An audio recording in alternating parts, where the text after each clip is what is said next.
What's up, everybody? It's Mr. Talkbox. Check it out. You need to like and subscribe. Come on and catch a motherfucker. Boy, DOA Playist. Let's keep it funky. YouTube family and YouTube world, I hope everyone is well and blessed. Like I always say, continue to pray for this country. Pray for your neighbors, your brothers, your sisters. Understand that God is in control. We are living in trying times right now. So continue to keep this world lifted and support one another, love on one another. And just always remember, man, that God is in control, and He's the big president. He's the one that we should look to. Okay. Before I get this thing started, I'm sorry, brother, but I gotta do a little house cleaning, right, Mayo? We gotta do house cleaning. House cleaning five times. Okay. So please go and like and subscribe to the page. Please go and like and subscribe to the page. Please go and like and subscribe to the page. Please go and like and subscribe to the page. I got to do this one more time. One more time. Say it louder so people know I'm not talking to them. One more time. Thank you, sir. Thank you. Please go and like and subscribe to the page. So my producer, my little brother, he's the one who run everything. He makes me do this every time we do a thing, and and so when I'm talking, he's whispering. So But I want people to know that I'm not talking to my dang self. Somebody's back there making me do this, all right? So, I might be old, I ain't crazy. Right. So, first of all, I want to say, I got a very special brother here with me today. And all of them are special. All of them are special. But today, this brother here is remarkably chosen. He's gifted. He's blessed by God. Our relationship goes back beyond 20 plus years when we first met on the road. There's not enough time in a conversation to capture the things and the amazing gifts that God has bestowed upon this brother. I mean, you look at the back wall. You see Michael Jackson. You see TLC. You see all kinds of outcasts. You see so many people. You see Madonna. You see all these people, and it just, it's remarkable. I have one of the greatest guitar players of our time sitting here with me today, and I'm honored to have this brother. Y'all show your love and give it up for the one and the only Mr. Tomi Martin, one of the funkiest guitar players on the planet. Tommy. Man, thank you. I appreciate it. I'm waiting for this great guitar player to walk in you're talking about. I'm looking for him. I said, now Rogers here? You funny, dude. Thank you, man. I appreciate it. I mean, salutes and everything go to you also. You're not no lightweight. We all know about DOA. Everybody know about DOA. If you ever moved, if you were part of, that time when you heard university, you know about DOA.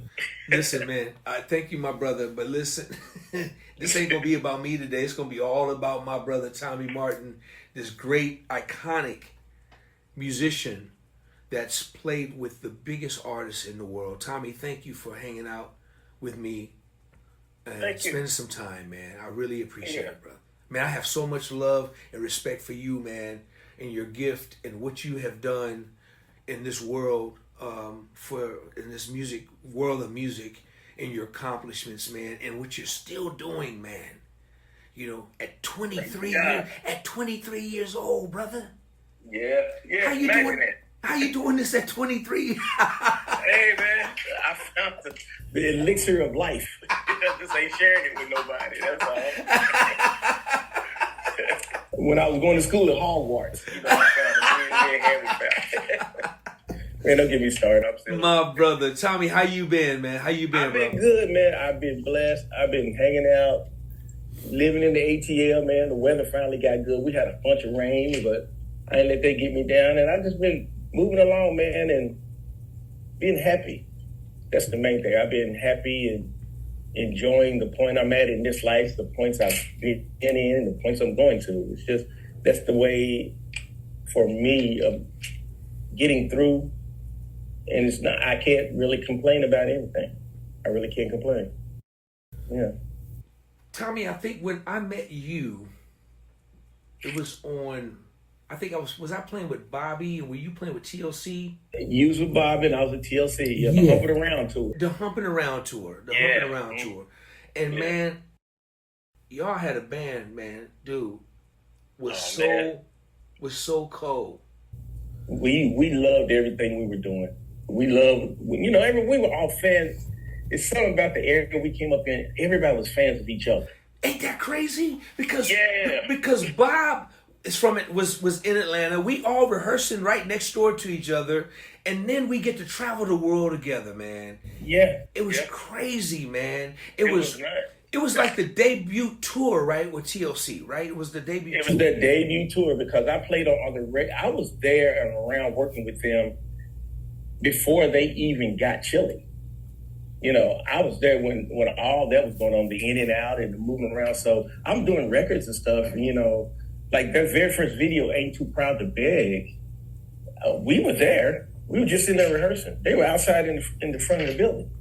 And they were like, y'all come out and get in this. We're like, because we tried to get it right, try to get it tight and everything. But in the very, very beginning, I was there thanks to Pebbles. And in Dallas, right? Mm-hmm. You played on the records. Yeah, I played on the records. A bunch of records. I can't remember all of them. Everything from Unpretty to, now, of course, I'm going to go blank. But every record that they had that came out, I was on one of the songs somewhere. I was doing all that because I was a session guy. Because early, before I met them, I had done a tour with Pebbles, with her and Babyface. And that's when she had her Love Makes Things Happen record, and all that kind of stuff was out. And we hit it off and got along. And when I came back off the tour, she said, yo, man, I love you, Tomi. You pretty dope. I'm going to tell LA about you. And I was just like, okay, whatever. And next thing I know, maybe a month or two went by and I got a call to go do a session. First session of my session career. And it was to play on an old Dio song called Just My Luck that I already knew. It was for Allison Williams. And I went in and, I prepared. My mom always taught me to be prepared and be ready. So I was probably over prepared. And I nailed it, knocked it out. And he looked at me and said, dang, man, you one of the real ones, huh? I'm going to keep calling you. And I'm going to tell Dallas about you. And then I went over to Dallas. Damn, I'm going to tell so. And he just kept going like that. Wow. Going like that. Tomi, let's back up for 1 minute. Brother, where are you from? Originally, I was born and raised in Louisville, Kentucky. Or as we call it, Louisville. I was born and raised there. My whole family's there. Everybody's there. My, lineage and everything are from Louisville, Kentucky. And I just left, one year I came up in my dad's church. My father was a holiness preacher. So needless to say, I was in church every damn day, because he was the pastor, and everybody in our church was family. Everybody was family. And when you were raised in that kind of environment, you become a preacher. All the men became preacher, except me. I was the only one. So, Tomi, raised in Louisville, you come up to church. So, when did you? So, did it go from Louisville to Atlanta, or how did it work for you? I was in Louisville doing the thing that most people do. I had my bands, and most people don't know I was a break dancer, and I used to be in a group called the X-Men. And we actually won a trip to, this probably, young people would be like, what the hell are they talking about? It was a show called Solid Gold that was on TV. Oh. Yeah, and that was my first, me and my partner won a trip to go be on Solid Gold in Los Angeles. That was my first trip to Los Angeles. And I fell in love with LA then. But then I came back home and I realized after going to Los Angeles that it's a big world out there. And I want to see more. I want to see some stuff. So I just got a job. I saved a bunch of money. And I was in a group then. We were in a band. and their first cousin was a DJ on a radio station down in Atlanta. And we just took off one day. We just took off. My plan was to go to Atlanta, stay for a year, move to LA, stay for a year, move to Europe, and never return. What? Yeah, that was my plan. That was the plan. You know, God saw other stuff, you know, band stuff, getting stuck, and, you know, things happen here and there. And then that's when I ran into, you know, I did an open audition for Pebbles. And that's when I got into the business. I got the audition, playing for like 20 seconds. I played 20 seconds. It was like a line around the building, and I went in, and they gave you 2 songs. Like, which one you want to play to? And they press play, then they sit there and go like this. And I learned to play parts. So I played the parts in the song. They like, and that was the beginning. So Tomi, around what year was this? Do you remember? I moved to Georgia in '86. I moved here in '80. I was right at the cusp of Atlanta getting ready to explode. I didn't know, you know, because the Olympics was coming here, and LaFace was just getting here. They were still doing promo parties to try to introduce themselves to the city. And I was working, you know, I had friends. We did like a little, you know, chitlin circuit thing for a long time. But I was in a regular corporate job. I was working at Marriott Marquis at one time, and I worked at this place called Merry Go Round. And I would just make sure that whenever there was some kind of event that had to do with this company called LaFace, that I was there, even if I couldn't get in, if I was standing outside. And I would make sure I was visibly where LA could see me. And I would speak, "What's up, LA? Hey, what up, young man?" You know, so this went on for a while. You know, then one day I found like, "Hey, Pebbles, hey, LA, how y'all doing?" He said, "Hey, what's up, young man?" And he said, "Wait a minute. Dude, who are you? I see you everywhere." I know who I was. Yeah. Oh my goodness, that's Just being visible, you know. And I looked crazy. I was dressed weird, you know.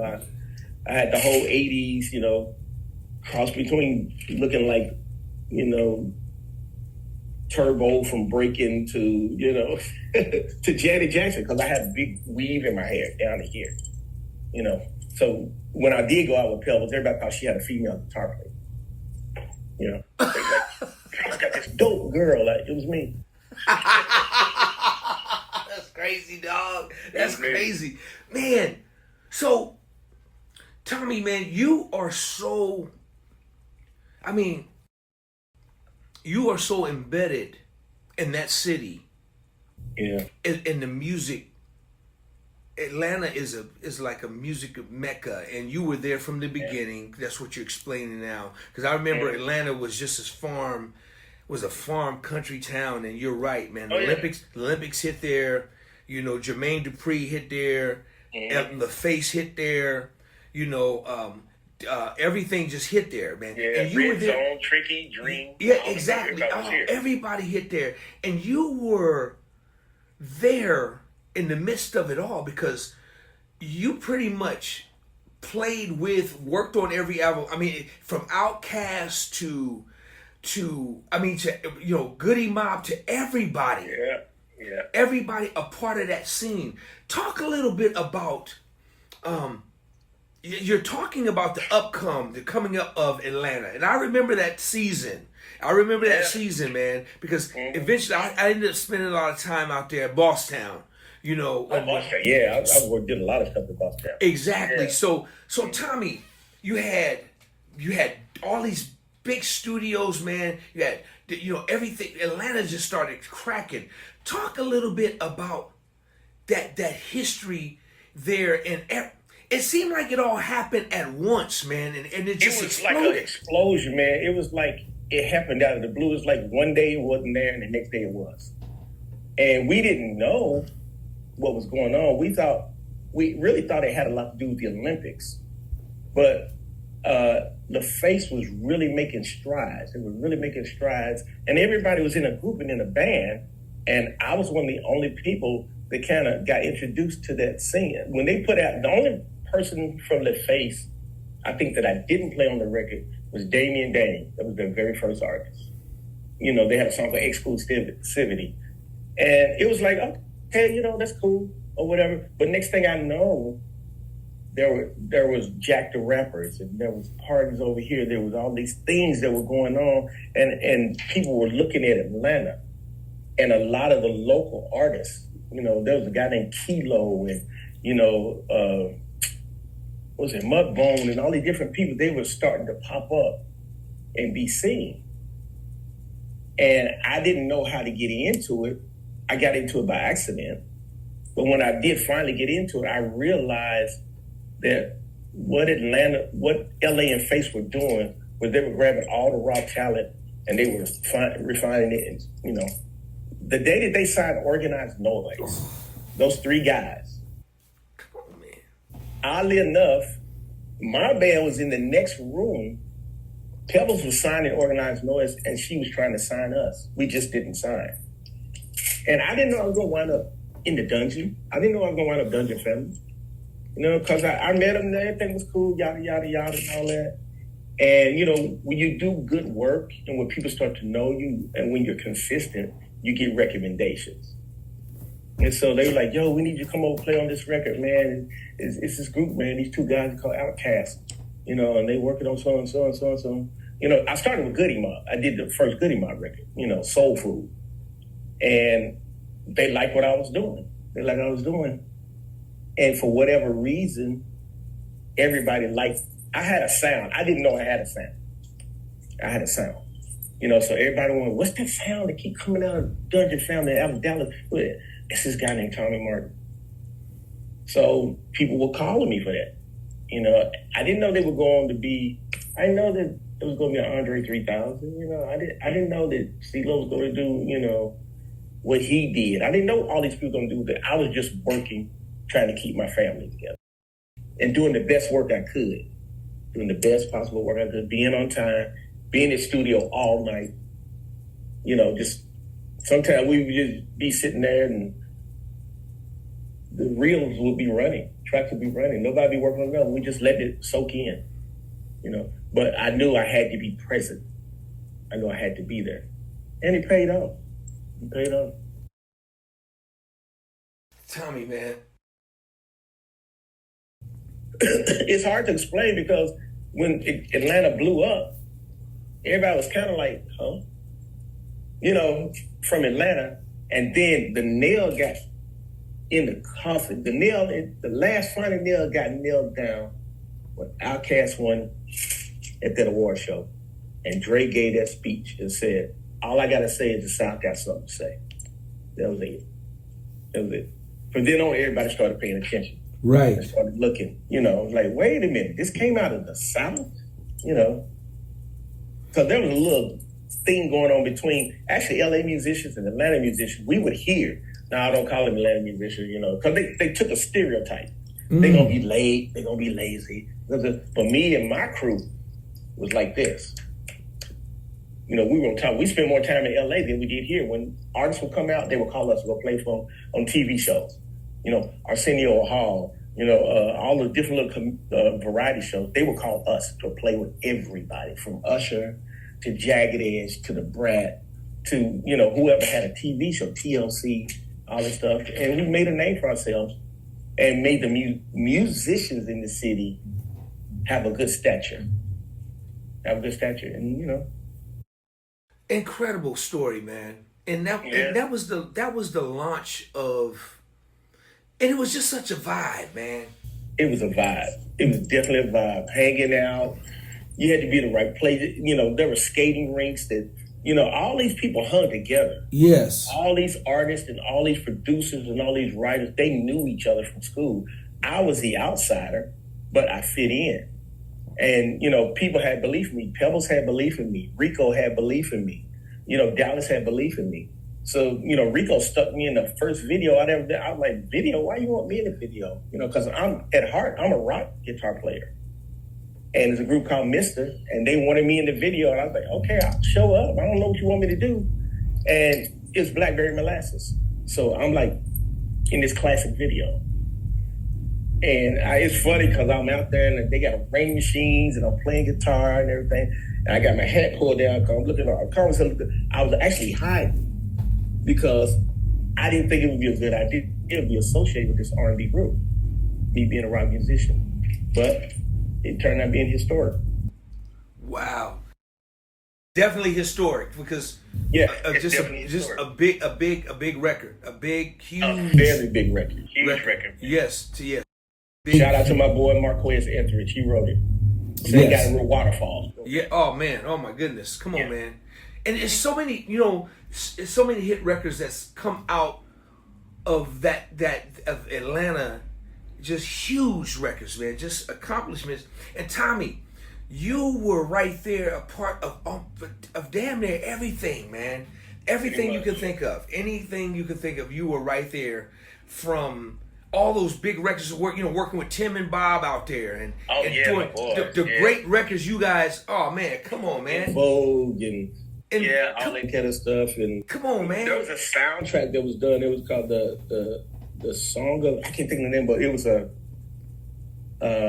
Olympic soundtrack, and everybody was on there. Everybody was on there, from Corey Glover from Living Color to TLC to all these people, and I played with everybody on that record. So Tomi, you've had your career spans, man, from everything, man, from R&B to rock to working with some of the biggest rock artists in the world. Tomi, talk a little bit about some of the artists on the rock side and some of those experiences that you've had the pleasure and the honor to work for. Oh man, two of the biggest ones that come to mind right away for me is working with Mick Jagger and working with Stevie Nicks. It was two separate occasions, but I got called in the studio with Dallas to work with this guy. A lot of times when musicians would come in that were very musically, centered, they would call me because they knew I was a musical person. Sometimes producers are more producers than they are, musicians. So I got this call. He said, man, I need you to come in and help me. We're trying to, feel something to get something going. Bring your guitar. So I come in and I go and sitting at the console. There's this little bitty white guy with a telly. He had his back to me. He's sitting there playing. I walk over and say, hey, how you doing? I'm Tomi Martin. He looks up and it's Mick Jagger. So, first of all, I got to be calm, I was like, all right. I'm standing in the same room with Mick Jagger, and they were kind of at a roadblock, because Mick is from the live music kind of world, and suddenly he's in this producer-driven kind of thing. So they left us in the room, and we sat in there and live on guitar, played back and forth, and Mick got looser and looser and looser. And next thing I know, he came over, he did what he wanted to do, and we were in there for a few hours. And when it got time for me to leave, he stopped and said, hey, come back tomorrow. Aren't you? Please say you come back tomorrow. I said, yeah, if you need me to come back tomorrow, I'll come back tomorrow. So that was a big one. And then working in the studio, they get a call. I need you to come in. We got this female singer. And they would never tell me who it is. This female singer. And I go into this girl in this jogging suit, little small girl over there sitting on the stool, writing on the pad. Look up. It's Madonna. Hey, Tomi, I'm Madonna. How you doing? I said, hey, how you doing? Like that. And that went on to become working in the studio, to going on the road, to being a part of one of her biggest, songs called Secret. That's me playing guitar on Secret. Wow. And everything was real organic. I was playing and she's like, what's that? Because she works really fast. And keep playing it. She'll do this, then she'll go, okay, turn on the mic. And she'll go write the song and that'll be it. But she liked the way I played there, so she called me to come do her European tour for the Bedtime. I'm the only guitar player on the whole Bedtime Stories record, and I went over there and did that. And then I did the Oprah Winfrey show with her. And it just like, you never know. I wound up working with there's a guy here from a band called Collective Soul named Ed Rowland. And he put me in a group with him, and we wound up opening for Ringo Starr. So I wound up working with Ringo Starr, hanging out, being around it. It's just being in the right place and I never knew. I never knew this was going to happen. You couldn't have told me that. Man, I'm from Louisville, Kentucky.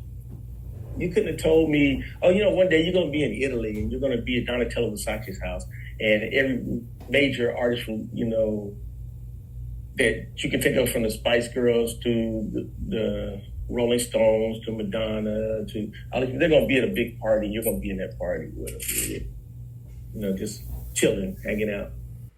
No baby oil though, right? No baby oil. None at all. None at all. A lot of food. But Tommy, no baby oil, Tommy, man, bruh, I admire you, dog. Man. Dude, that's crazy, man. That's to be a part of something that's that big. That's huge, man. Thank you. Dude, that is huge, Tommy. I appreciate it. That's huge, man. And just to me, meeting these people, and we all as musicians, we all have people we admire, and that I met people that some folks are like, who was that you just talked to? I remember being on a tour with Justin Bieber, and we were leaving a hotel, and this lady walks out of the hotel. But this comes from my family, my mom. We listen to everything, and the lady walks out of the hotel. I go, whoa, stop the van. And everybody screamed because they thought I forgot something. I jumped out and ran. It was Lita Ford, the guitarist Lita Ford. And I ran out and introduced myself. And she's like, well, you know who I am? And we took pictures and all this stuff. And yada, exchanged numbers. Then I got back in the van. I was like, and everybody in the van was like, who was that? Wow. But it's because growing up in Kentucky, we listen to everything. Wow. You're going to hear Don't Play That Song For Me by Aretha Franklin, and right behind it will be, Let It Be by the Beatles on the same station. There was no segregation, there was almost no genres. They just, as long as it was good music, they would play it. So I heard everything. I heard Leonard Skinner, and I heard, the Four Tops, and I heard all this stuff, and it was all magic to me. Plus the gospel. I'm here, from different gospel artists and everything. So it was just magic to me, and I was like, I gotta learn this. Oh, that's the Spider-Man thing. I can play that. I gotta learn it. I would learn cartoons. I would learn commercials because I just love music. I love music. Tommy, what's your relationship? Talk about your experience with Michael Jackson. Man, that was through working with Dallas again. I was actually on the road with Madonna when I got the call that, we need to go to Los Angeles because Mike needs, he's working on some stuff, whatever. And I, Mike could be anybody. Come find out it was Michael Jackson. So we fly to Los Angeles, and we're working in one room. Jeremy Lewis is working in another room. Teddy Riley's where everybody's in different rooms at this one studio. I can't remember the name of that studio. And all I remember about is whenever Mike would show up, security would come in and sweep the building, make sure that, because he would show up in a helicopter. And he would come in and he would hang out and be there. And he was the most down-to-earth, coolest, funniest dude to be around. You never would have thought. A lot of the artists who you work with, that's like Madonna. That's the most motherly, down-to-earth, sweet person ever. So I'm sitting here with Michael and I'm laughing. We're in the kitchen because, we're on a break and we're telling jokes and he's falling out laughing. We're laughing, just vibing. And then every now and then someone will go, ding. Dude, that's Michael Jackson. In my brain. Like that. And I have to go. I mean, I gotta go to the bathroom. And I go catch my breath. So okay, all right. Be cool, You stand here with MJ. Because you don't think about when you're working. You just want to do the best work you can do. And he would come and listen to all the tapes, all the DATs at the time, at the end of the day, in a totally dark studio with the loudest speakers I ever heard in my life. So I'm listening to all these tracks I'm working on coming out. It was a remix we did of They Don't Really Care About Us. It wound up coming out. All I want to know is that they don't really care about us. And I'm like, damn, man, Michael Jackson was singing over my guitar tracks. Yeah. it was wild, man. I was like, how in the world did this come to be? God. And before we left, I asked him, I had a white acoustic guitar. And I said, I got a favor. I asked his assistant, I said, could you take this to Mike and ask him to sign it for me? She said, go ask him, man. No, I ain't gonna take it. You go ask him. So I'm like, yo, Mike, I need a favor, man. It would really, really mean a lot to me if you would sign my guitar for me. And at first he didn't want to do it because he said, oh my God, it's so pretty. I don't want to mess it up. Like that. I was like, trust me, you are not going to mess it up. And so he signed it, to Tommy Love Michael Jackson, did a little cool thing on it. That guitar has so many signatures on it now because everybody saw Mike's signature. So Mick Jagger signed it, Bo Diddley signed it, B.B. King signed it, TLC signed it, Stevie Nicks, everybody. It's all this one. I don't bring it out anymore. Just because of Michael. Man. It's a beautiful experience. And it happens sometimes like that. And you come out of it and you go do your next job. You go, wait a minute. I was just in the same room with Michael for a week. Tommy, man, you're doing this, man. You got so much, and and still a young brother, man. You still, still a young brother, man. That's got a lot of life, and at that time, you was even younger. Yeah, you know what I'm saying. So the things, man, the blessings we were talking earlier, man. The blessings that God has been bestowed upon you, man, is incredible, man. It's incredible. It comes from having a good outlook on life and being a positive person. Yes. And I think my mom and my dad, being raised in that kind of environment where you were thankful and you understood when stuff went well for you, that there's a higher power. Yes. And that you have a path that you don't know about. That you know about, I'm did a solo record, and the name of my solo record is Tomi Martin and the Prodigal Sons, because my mother called me the Prodigal Son. When she didn't believe I was going to leave home till the day I drove off in the van. She said, "You really going to do this, huh?" Like that. I said, "Yes, ma'am. I got to go, Mom. I got to go." And then she told my dad, said, "Oh, well, he'll be fine. God's got to keep the hedge around him. And he's like the prodigal son. He'll come back." The prodigal son always returns. And I did, but not to the hometown. I returned to the type of music I'm doing, to the way I play. That was my return. I never forgot where I came from. If people knew the church things I played on major records, it would triple them out. Because that's what I played in church. Name a couple of things. Name a couple of records. Oh, like John B. They don't know. Oh, I know that. Hey man, because I had Bob on here, man, and me and Bob was talking about you, man, and dude. So, man, that's one of my favorite R&B records. Man, I feel so proud of that because I was taught early to feel around you when you're in church. And if somebody's preaching and how they have devotional and you follow, you got to understand what's happening. So I learned to listen to artists and understand where they were coming from. And I knew how John felt. And I knew what the song needed was something that made it kind of do this, You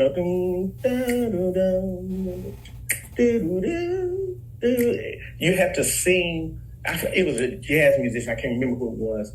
But I remember hearing when I was younger, a jazz musician said when he solos like a vocalist.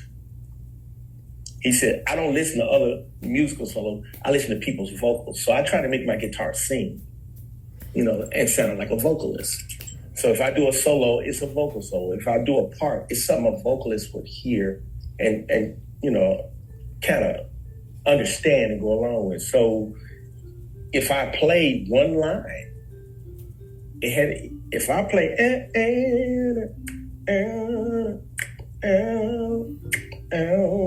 and it winds up on En Vogue record, that's not my fault.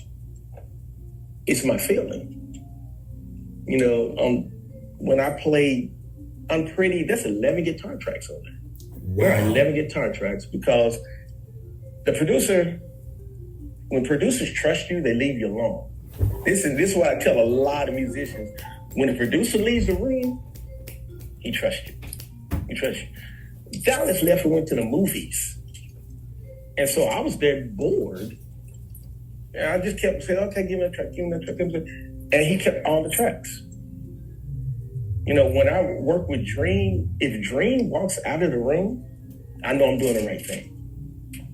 But I'm also going by what I hear and what I feel. And normally the first thing I play is the best thing I play because I'm not thinking. The more I think, it's never bad, but it sounds calculated. You know, the first thing I played when I worked with Curtis Mayfield was the first thing he kept because he felt it. He felt it. Tomi, I mean, you've done everything from touring to playing on records. As a studio musician, man, one of the first things you said when we opened up this conversation was that Pebbles liked you because you played parts. Mm-hmm. You played her record. Right. Right.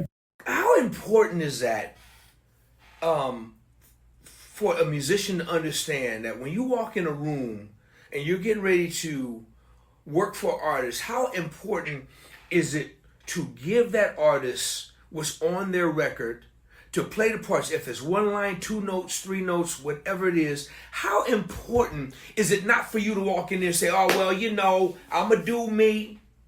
How important is it to walk in any setting and say, I got to make sure this artist hears their body of work? How important is that to you? It's extremely important. It's the difference between working and not working. Because most artists, a lot of artists, aren't necessarily musicians. Their ears are like the listening public. So they know there are certain parts in certain songs that when I was touring with Toni Braxton, there were string parts that she had to hear because they were important to the song. So if you're a good musician, you think you pull that up a little bit more. When you learn a record, when you sit down and learn a record, you don't gloss over it and go, okay, I got it. I can vibe it. I get it out. You know, no, you listen to what each part is doing. Then you think about why each part works together. There's a reason that, you know, I'll be giving you the benefit of a doubt. Pebbles song. That's the one I played at the audition. Only thing I had to play was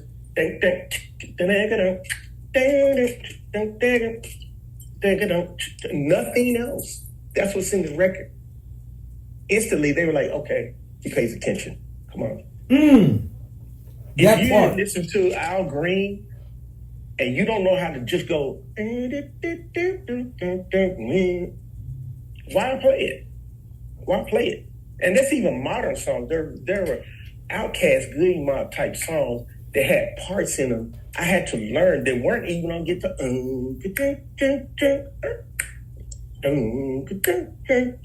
I had to understand how to play that and make it feel the way it felt in the record. In the record. Because the record is what the public is. And most public people have, you know, we call them dumb ears. They like what they like. You don't know why. Nobody knows why the world went crazy. Whoop them, gum them style. But it's something in that song that touched everybody. And it's up to you on whatever instrument you're playing to figure out what it is in the song that you're supposed to play that'll make the artist and the producer feel like, yeah. Tricky told me one time, he said, I don't need a guitar player. I need guitar parts. That's what I keep in my brain when you go in the studio. I don't need a guitar player now. I need guitar parts. That's why Tricky was one of the dopest producers ever. Exactly. Tomi, let me ask you this. What's the difference between back then and now? Because, bruh, you know, me and you from the same world. You walk in a room, artists want to hear their record. But what's the difference between back then, now? Talk about the mentality back then versus the mentality today. Break it down for me. The mentality. I'm probably gonna lose a lot of friends now. Back in the day, the mentality was being a musician first and understanding that you're playing for a public. You're not playing for each other. And that's where the disconnect starts to come in. And unfortunately, some of the fault kind of lies on church because they need you to be extra, but that's church. That's why there's a difference between gospel church and Christian. If you listen to Christian musicians and stuff when they play, it sounds like a record artist or somebody that's going to be out there. There's not a lot of overplaying, but there are cats out there who can play their behinds off. And there's a place for that. There's a place for that. But the mentality has dripped over into, to pop music, R&B recorded music that the more I play or the more I sing, the more runs and risks. I call it the look at my wife laughs at me all the time when I say, yeah, we call it when you see a guitar player, we call it look at me, look at me, look at me, look at me. That's the look at me riff, and then, when bass players go too far, like, that's the, I can do it, I can do it, I can do it, I can do it, I can do it, That's what I call it. But there's a place for everything. And unfortunately, mentality, when you're older and when you get to be our age and everything, you gain a respect, but you learn to lose a certain amount of respect. Because younger musicians look at me like, oh man, that's Unc. Yeah, well, he don't understand. He don't get it. We love him. He's legend. He's legend. But I don't mean I'm listening to him. That don't mean I'm listening. And then they wonder why they keep calling Tomi. Why do they keep calling Tomi? Because you have to understand that there is a reason songs feel and sound the way they sound. There's a reason. There's a reason that people like Romantic by Karen White, those parts went a certain way. They went a certain place. Any artist is going to give you a little leeway, of course, because they want it to feel live. They're going to give you a little leeway, but you can't take it so far that the audience goes, what's this? I got a call for an artist one time. I'm not going to call any names, but I got the tracks.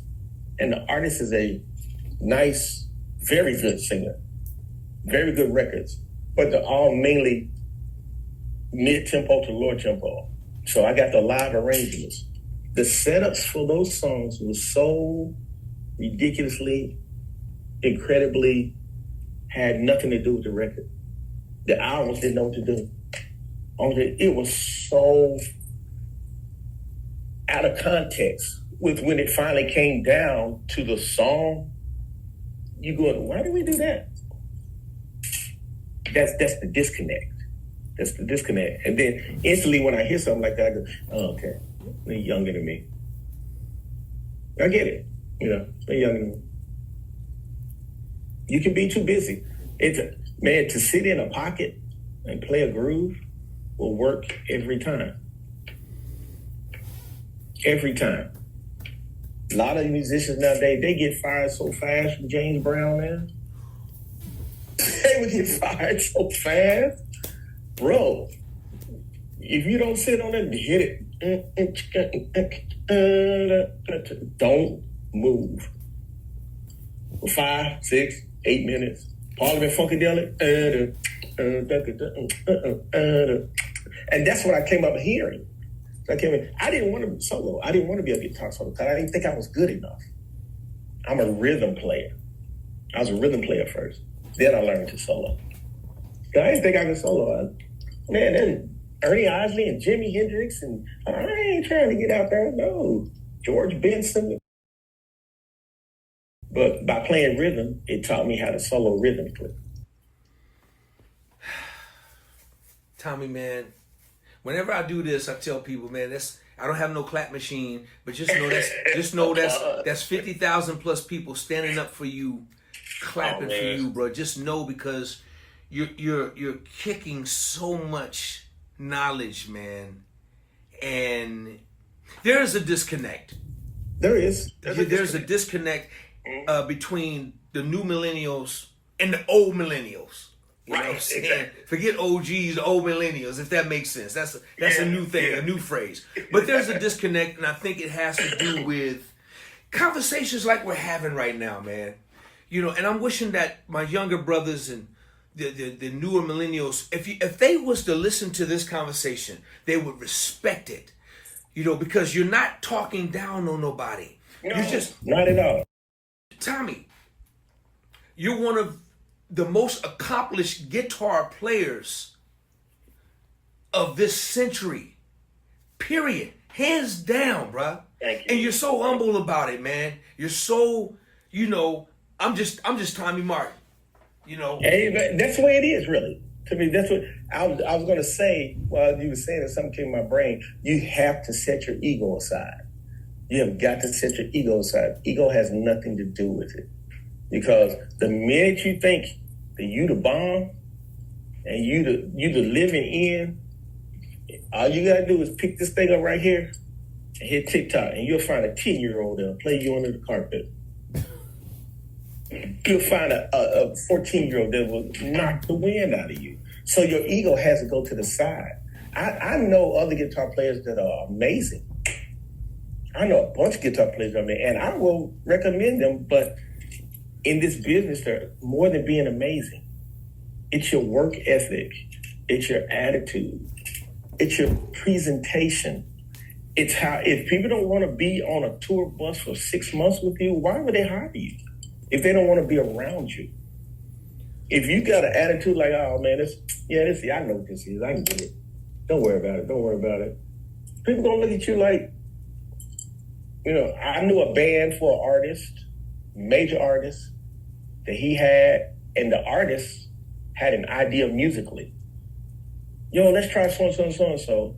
He had younger band members, younger musicians. They're like, nah, man, that whack. Man. Well, what? Oh, no, dude, we should do that. We should do this. They're telling their employer, that's whack. No, man, that idea is whack. We shouldn't do that. Next day, whole new band. They don't know what happened. The whole new band in a day. Dude, if they give you the worst idea in the world, execute it. I've learned that sometimes, even with producers, they have bad ideas, but execute it. And they'll sit back and go, nah, they'll hear it. But you can't cut it off just because, you know, I'm dope and I'm the baddest thing. And, you know, you don't know me. I used to play with so-and-so. And I, you know, when I go to the vibe sessions, man, they go, woo. We call it the woo crowd. Woo, woo. No matter what you do, woo. They don't care about that. They want you to play that simple line in benefit.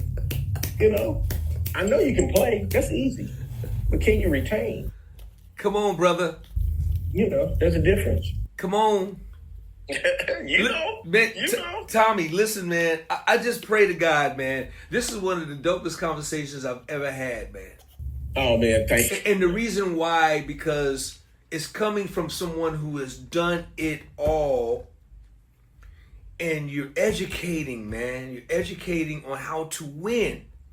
Yeah, there's a way to win. You're not educating on how to be right. You're educating on how to win. How to win. Bruh. Yeah. There's winners for a reason. Listen, winners for a reason. Listen, man, I'm just praying to God. I just pray to God that some of my youngest brothers and sisters is listening and chiming in on this and watching this dope musician who has done everything. Everything, man. You know, Tommy, you know, you're blessed to be able to do it with the greatest that ever lived. I agree. And because, you know, nowadays artists come and go. Yeah. It's a microwavable movement that we live in right now. And it's cool. Mm-hmm. Yeah. It's cool. It's cool. Mm-hmm. I'm so grateful and blessed, man, that even myself, you know, coming up under Karen and Bobby Brown and that Yes. time, New Edition, Yes. TLC, and in that time of when it was just the biggest in the world, man. The money was immaculate. The travel was immaculate. The treatment, and man, you did it on that level, man, to where it's just, brother, from Kentucky. You know, Exactly, from Kentucky. I got a saying, I say, pretty damn lucky for a boy from Kentucky. You couldn't have told me that, man. You could not have told me that, but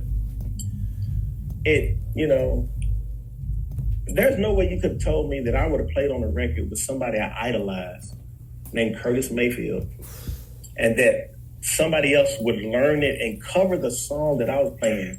Come on, Eric Clapton. So Eric Clapton had to listen to Tomi Martin to learn the Curtis Mayfield song. come on, brother, man, listen. I don't know how that happened. I do know how it happened. My parents are still looking down on me, God's looking down on me and everything, but you have to have an understanding. This is a business. It is a business. Yes, fun. We do it because we love it, but it's a business. And the business expects you to show up on time, know your job, do your job, and they should be able to walk away and not worry about you. Not worry about you. And at the same time, you have to have a palette like this. Man, I listen to everything. When I'm overseas, I come home with records from artists. I can't even pronounce it. Because if something moves, if I hear it, if somebody finds my iPod, they'll swear it ain't mine.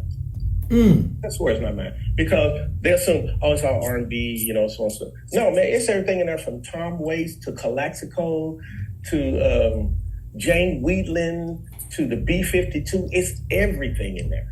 Because that's the way I learned. That's the way I learned. When I had to work in Nashville, I had to understand there's a different feel to Nashville playing. So I got to listen to Keith Urban. I got to understand. That's why my uncle taught me. My uncle taught me how to play. He used to guitar player in our church. And he used to play with Wes Montgomery when he was young. And he turned me on to Chet Atkins. And I was wondering why. Now I see why. Then I started listening to Roy Clark. Now, so when I go to Nashville, I know there's a different type of guitar I need to bring. There's a different type of feel I need to have. There's a whole different approach to songs. As to the being in the dungeon, working with Rico, Ray, and Sleepy, that's a whole nother feel over there. When I go out and I do pop, if I had to do Oprah Winfrey with Madonna, that's a whole different feel. They cross, but they don't cross. They cross, but they don't cross. And you got to understand how to make them feel like, oh, he gets it. He gets it. That's the one of the biggest nuggets, man, that you can just drop on this platform, which you just dropped, man, is understanding the different territories, man, understanding the different genres. Everybody say, oh, I can play reggae just because you can play doom, doom, doom, doom, doom, boom, doom, doom, doom. Right. No. Exactly. That doesn't mean you're reggae to a true reggae artist. Hey, come on now. Yeah. Come on. You mess around and get embarrassed. And get sent home real fast. Mm-hmm. So, man, brother, listen, man. I have so much appreciation for this conversation, man. I do too. I mean, bruh, the way you put it down, the way you explained it, the way you broke it down, you need to write a book, man. I don't know if you've done doing it now or if you've done it already, but you need to write a book. Everybody tells it. You need to continue your mentorship because everybody is not user friendly when it comes down to being a mentor. Right. Because these new cats, they want to learn, right? They don't want to be talked down on. They don't want to be criticized. Exactly. They don't want to be, oh, you don't know nothing about, Right. Oh, young man, they don't want that kind of stuff because they're going to rebel against you. They might cuss you out, know. in And this they day and softer time. than we were. They're not as hard as we were. They didn't come up like that. They didn't come up like that. Where we, yes sir, no sir, even though we disagree. Nowadays, they will call you triple OG, get the hell out my effing whoop, whoop, whoop, whoop, whoop. Exactly. And they keep it moving. So when you got brothers like a Tomi Martin, man, who really understands, that can back it up, that got receipts, dude, your guitar is on millions and millions and millions of records sold, bro. Your sound is on millions. Not, brother, not too many people can say that. I don't care, you know, if you're part of the Woo Factory, look at me, look at me, look at me. I don't care, you know, I can do this, I can do this. That's all fine and dandy. But show me the receipts. Yeah, there you go, man. I didn't know I had a sound. You know who told me I had a sound? Guitarist, played with Michael on all of Michael's records. David Williams, Paul Jackson. Paul Jackson Jr. told me I had a sound. And I didn't think of it that way. I thought of me working. When we wound up at the Grammys, I was working with Madonna at the time, and I wanted to meet him because when I was young, you know, we read the back of albums. Sure. He was on everything. Everything said, Paul Jackson, Paul Jackson. I said, good God, who is this guy? So when I finally met him, I introduced myself, and I said, yo, I want to meet you. My name is Tomi Martin, and I'm not trying to make you feel old or nothing. I said, but I've been listening to you my whole life, and I just wanted to, you know, shake your hand. And he said, Tomi Martin. He said, oh, yeah, I know you. I know you. I know your sound. I know your work. That floored me. Wow. That floored me. I was like, I got work. Wow. You know, I literally was like that in my brain. Wow. Wow. That's incredible because you're talking about sound. Paul Jackson had a sound. Paul Jackson had a sound. But I will say, Paul Jackson and Michael Cimbello, they were really similar. They were really similar. Like Cimbello, boy. But Paul Jackson had a sound. It was a certain grease that he had that Michael Cimbello didn't have. But Michael Cimbello still had a thing. That's another one, right? Yeah. So when you, and that's, dude, when you can get a great guitarist, like one of the greatest guitar players ever that played on a gazillion records, to come to you and say, I know your work. I know your work. And that's when I realized, Tommy, you are actually in this business. You're working for a while in this business. Tommy, like, you're beyond in this business, bro. Listen, man. Listen, let's get to real quick before I let you go. What are you doing these days, brother? What are you doing now? Lately, I've been doing a lot of session work again. I'm working with everybody from Tricky to Dream to Jermaine Dupri just called me the other day. I'm doing sessions. I'm writing. I've had a couple of things placed in there. You know, I got co-writers on a few things, like with Donnell Jones, and actually at TLC, I got a co-writer on TLC working with Rodney Jerkins. But I'm doing that. I'm still doing my, you know, I haven't done a long, major tour in a while because, you know, did that. You know, I go out on the weekends and do shots here and there, you know, with Karen White. I'm still working with my girl Karen White. You know, shout out to Karen. I love her, you know. You couldn't even told me back then I'd be playing for her. That's my little sister, man, dude. I just watching y'all do your thing, man. And, man, she loves the HELL out of you, dog. I love her too, man. I love her too. Karen, and I still work, you know, with Johnny Gill because I, you know, play with New Edition. I still do that. And I do spot things here. Every now and then I hear my boy Rashawn Patterson. Yeah. You know, but I've been writing a lot because I'm really into scoring. I've had little things here and there to score, little things here and there. I'm trying to ease my way into that. Yeah. And I've got 2 solo records that I've never released. I'm probably going to release one. Please do. Yeah, please do, man. Don't let it sit in that computer, man. Put it out. Yeah, man. It's sitting there. Put it out, man. What's wrong with you, man? Man, do me a favor, man. Deliver a message, man, to Andre 3000, man. Let that brother know I'm a huge fan of Outkast. I dig his. I've always been a huge fan of that brother, man.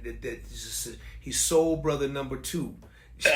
James is soul number 1. He's soul brother number 2, man. But just to be able to be a part of that history, man, with Outkast, dude. Yeah. And because your sound you know, your sound, man. I was talking to my boy Ray Braswell. We was talking about his sound. But Tommy, your sound, man, is all over the world, man. And brother, I really admire you, man. First of all, because the type of brother you are, the type of man you are, man, and your spirit, man. Your spirit. Oh, thank you. Thank you. Your spirit, man. You've done some of the most greatest things that people, you know, can't even just do. People work all their lives, man, just to do a pinch of what you've accomplished over your history, man. People work all their lives just to get a little inch of the success and the things that God has bestowed in your life as a musician, as a guitarist, as a producer, as a writer. Everything you're doing, man, bro. I have so much respect for you. You're a part of that Atlanta sound. You helped build a sound in Atlanta that's going to live, man, forever, man. You were part of that whole thing, man. The whole thing. And not only that, man, you know, even in LA and all over, man, just your sound is all over the world as a musician, bro. Listen, you're one of the greatest, man, of our generation. And I mean that.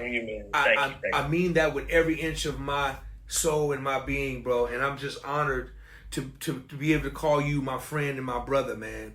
Yes, sir. Honestly, man, I've just been, you know, just to have you come on here and share some of the things you shared, man. I'm praying that a lot of people watch this. A lot of people keep up with the platform. A lot of people, they don't leave comments, but a lot of people watch and they keep up because of stuff like this, man. And dude, you got the receipts to show for it. That wall is a small increment of what you're really, of who you really, with that wall. I already know. I already know, bro. But listen, man, but I want to thank you, man, for this conversation. I want to thank you for your time. But before I let you go, I got to ask you this. I'm going to ask you from a guitarist. As a guitarist, you got 4 guitar players that you're going to put on your Mount Rushmore. What four guitar players are you going to put on Tomi Martin's Mount Rushmore? Dang, man. Well, you know the first one. Actually, the very first one is going to be Ernie Isley. 4. Jimi Hendrix.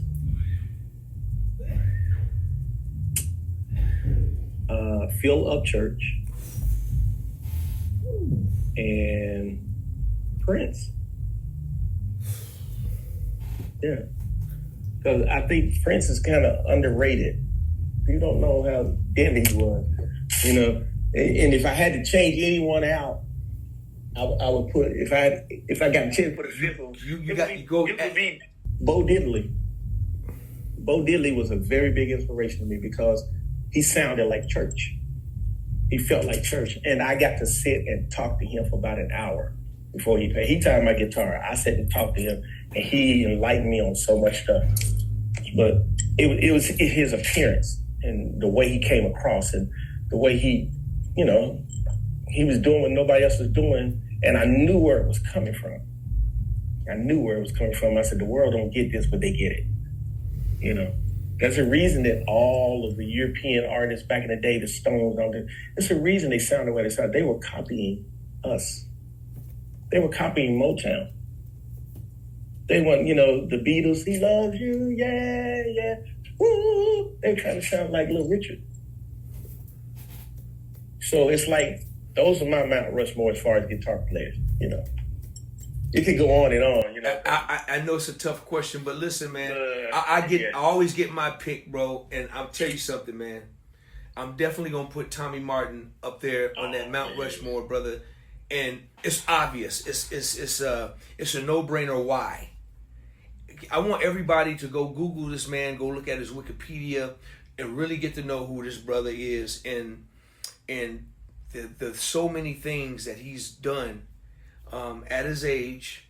He's done a plethora of things that we don't have enough time. And we could be here until Jesus return talking about it. I promise you. I promise you. So y'all please go look at this brother, and I'm hoping and praying that, my younger brothers and sisters that checks out the platform can see how we talked about the disconnection, and the disconnection is in, a lot of it is in communication.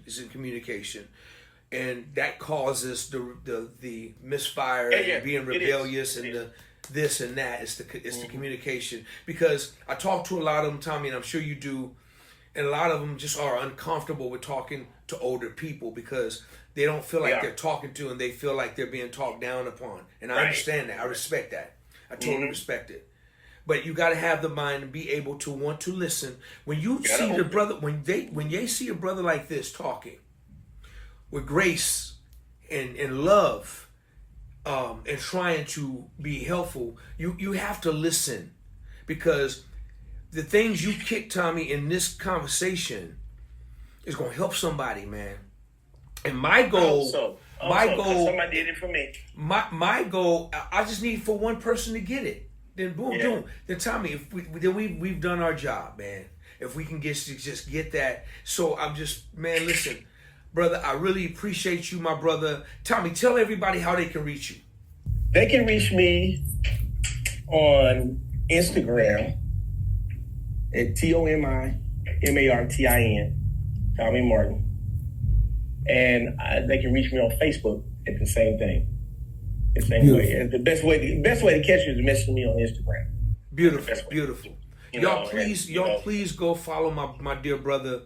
If y'all hear about a thing that he's a part of, go to the town, check it out. Watch this brother perform. He's a rock star.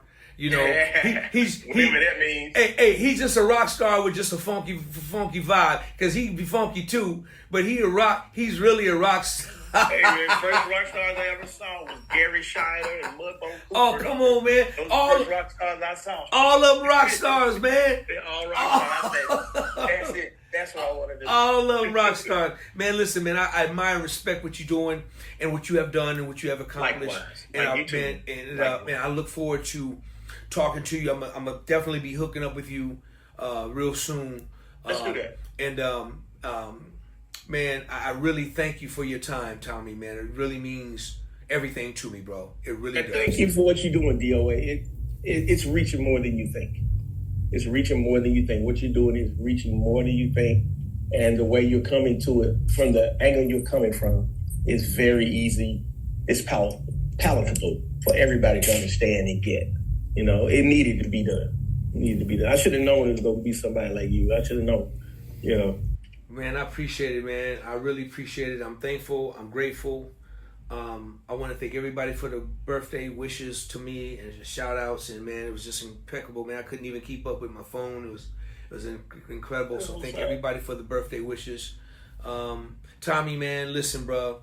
I wish you all the best. I don't know that ain't Boost's bass sitting on you. Yeah, that's what it is. Yeah, that's what that is right there. I put that up there for some little inspiration. You know what I'm saying? Yeah. That's the thing right there. That's if you know, you know. You know what I'm saying? That's the thing. Tommy, real quick. What's the oldest guitar you own right now? What years? The oldest guitar? Man, like an early '80s. Fender Squire, early '80s Squire. I used to have a '68 Fender. Wow. I had a '68 Fender. What happened to it? I left it in a taxi. By accident, and walked out and didn't think about it.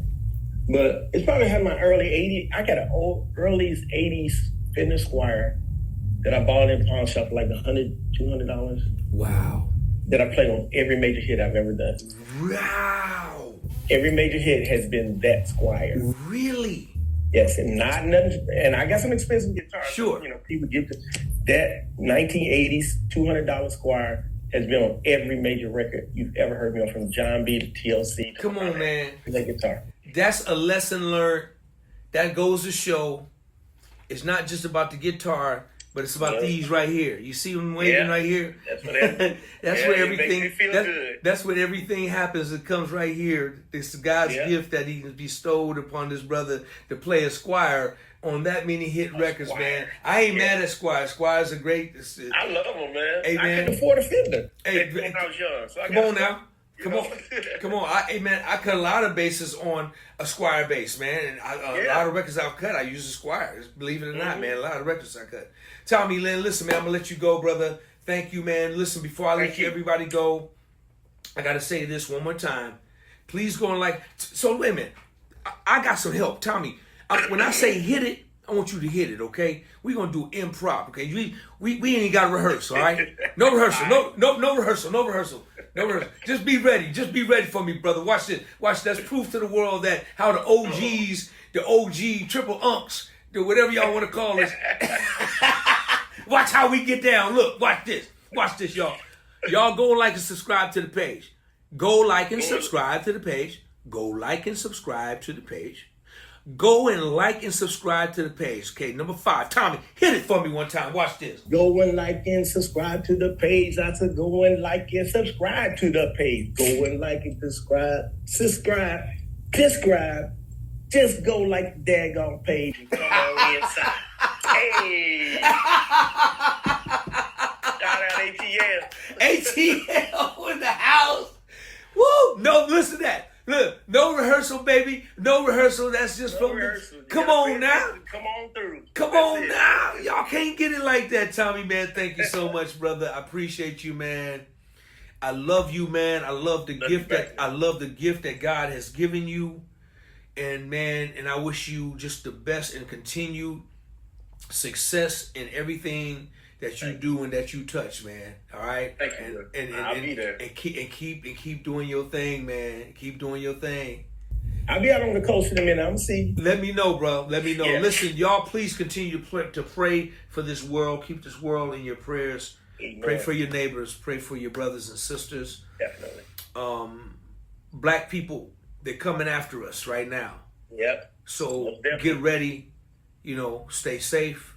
Stay out the way. Believe us, we know, because we've seen it before. Come on now. I've seen it before. We're living in a different time. Yeah. But always know that God is in control of this world. All right. That's it. Tommy, Yeah. man, I love you, brother, for sure. Love you, man. With everything, man. Y'all show your love for this phenomenal genius of a guitarist, Mr. Tomi ATL Martin. Hey.